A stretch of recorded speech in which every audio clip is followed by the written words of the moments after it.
This movie sets up an absolutely terrifying villain, and then it just refuses to let him be as brutal as he should be. Welcome back to T Watches a Scary Movie. So in Apex, Sasha, played by Charlize Theron, is dealing with the trauma of losing her partner during a failed climb. So she heads out into the wilderness alone, trying to work through all that guilt, and ends up crossing paths with a stranger named Ben, played by Taron Egerton.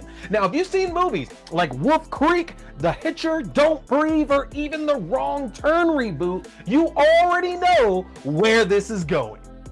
Roll the tape.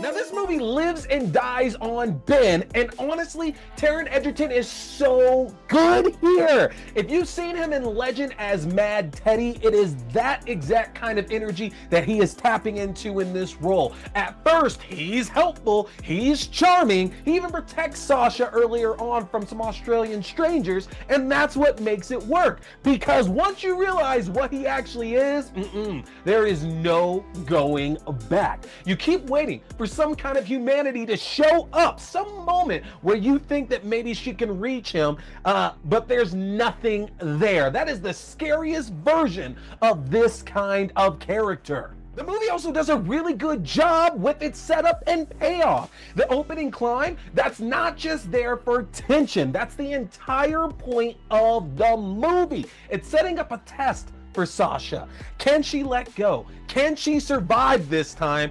And that final climb really mirrors everything from the beginning, which I actually thought worked really well. Then you've also got these little details like the cannibalism angle, Ben talking about tribes filing their teeth down and then revealing his own teeth later. Yeah, all of that stuff lands. But here's the problem.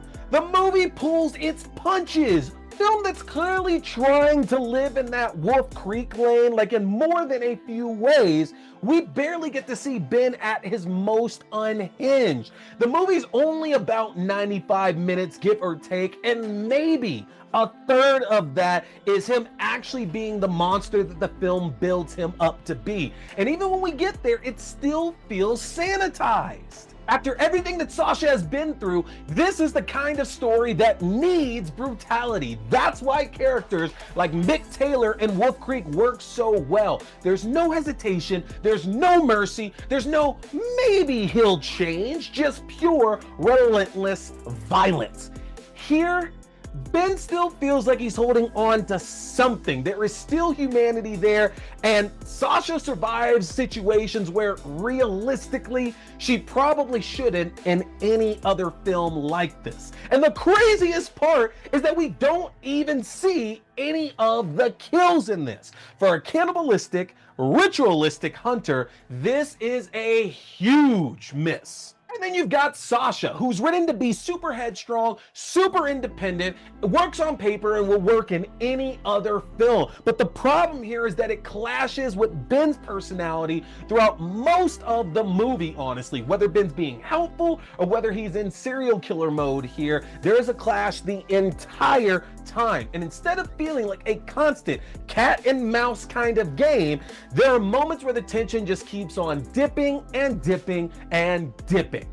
And that's really what Apex comes down to. There's a really solid survival horror movie in here. There's a thriller and action-packed events, no doubt at all. A great villain performance, strong thematic callbacks, but it never fully commits to how dark it should go.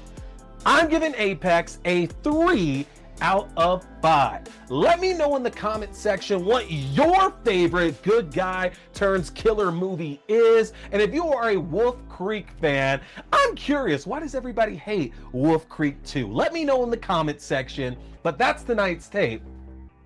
Don't watch it alone.